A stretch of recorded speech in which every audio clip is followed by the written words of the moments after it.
Officiellement entré en fonction le 2 avril 2024 après son élection en mars, le président sénégalais Bassirou Diomaye Faye a rendu publique sa déclaration de patrimoine. Les biens et avoirs du président sénégalais ont été détaillés dans le journal officiel comme prévu par la constitution sénégalaise. Encore une leçon de bonne gouvernance donnée au président togolais Faure Gnassingbé et sa bande qui rechigne à se plier à la législation en vigueur au Togo.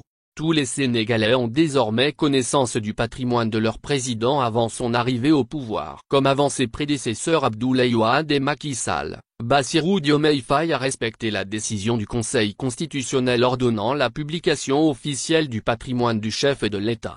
Diomaye Faye ne déroge pas à l'obligation légale. Après le remplissage de la fiche de déclaration, le patrimoine du président Faye a été publié dans l'édition spéciale N-degré 7750 du 25 juillet 2024 du Journal officiel de la République du Sénégal. Selon la déclaration, l'ancien inspecteur des impôts et domaines devenu aujourd'hui président possède 2 comptes bancaires courants avec un solde de 22 234 257 CFA. Il a déclaré aussi un véhicule Ford Explorer Platinum acheté d'occasion en 2022 à 19 millions CFA. En termes de biens immobiliers, le président Faye détient une maison bâtie sur une parcelle de 200 m puissance 2 à Mermoz, Dakar, d'une valeur vénale du terrain nu de 140 millions CFA et des constructions évaluées à 134 976 000 CFA. Le président Faye possède également plusieurs terrains non bâtis, dont un terrain de 80 mx40 m à Ndiaganiao acquis pour 3 millions CFA, un terrain agricole de 4,3 à Sandiara acquis pour 15 500 000 CFA avec un investissement supplémentaire de 29 millions CFA, et un terrain nu de 202 m puissance 2 à Keur Moussa évalué à 1 700 000 CFA. En ce qui concerne les dettes, Bassirou Diomaye Faye a contracté un prêt auprès de la BCI avec un solde restant de 6 478 451 FECFA, ainsi qu'un prêt auprès de l'UBA avec un solde de 24 486 162 FECFA. Au Sénégal, la déclaration du patrimoine est une obligation légale inscrite dans la Constitution depuis 2001. Depuis, les présidents successifs Abdoulaye Wade, 2000-2012, Macky Sall, 2012-2024, et Bassirou Diomaye Faye n'ont pas dérogé à la règle. Un bon exemple de transparence pour leurs concitoyens appelés à des fonctions étatiques. À l'image du Sénégal, le Togo aussi a fait de la déclaration des biens une obligation depuis quelques années. Mais les assujettis, à commencer par le premier magistrat du pays, Faure Gnassingbé ne semblent pas très motivés à dévoiler leur patrimoine. La législation foulée aux pieds au Togo. Depuis 2019. L'Assemblée nationale a adopté le projet de loi fixant les conditions de déclaration des biens et avoirs des représentants des pouvoirs exécutifs, législatifs et judiciaires, les membres des institutions de la République et des autorités administratives indépendantes, les élus locaux, les autorités politiques, militaires ainsi que tous les fonctionnaires impliqués dans la gestion des deniers publics et exposés à des risques de corruption et d'infractions assimilées.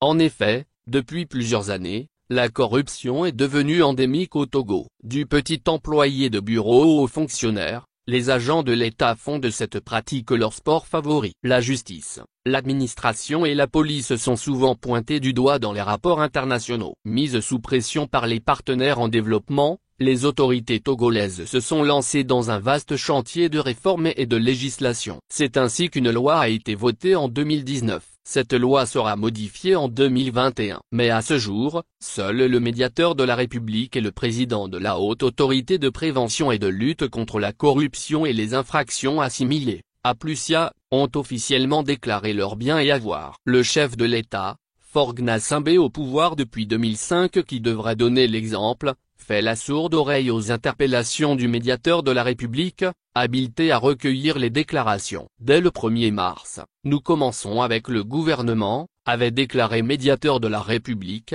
Madame Awa Nana Boya en février 2023 après une rencontre d'échange avec les membres du gouvernement sur la déclaration des biens et avoirs. Mais que nenni. Conséquence, les autres assujettis ne se pressent pas non plus pour déclarer leurs biens. L'introduction de ce projet de loi vise à éviter dans la mesure du possible le phénomène de corruption dans le secteur public et d'assainir les finances, peut-on lire dans le rapport d'étude qui a précédé le vote de la loi en 2019. Outil important pour la transparence de la vie publique, la déclaration du patrimoine est un passage obligé dans la lutte contre la fraude, la corruption et l'enrichissement illicite. Sachant que la corruption est un véritable frein au développement, l'on se demande comment peut-on prétendre vouloir développer un pays en foulant aux pieds les textes qui combattent ce phénomène?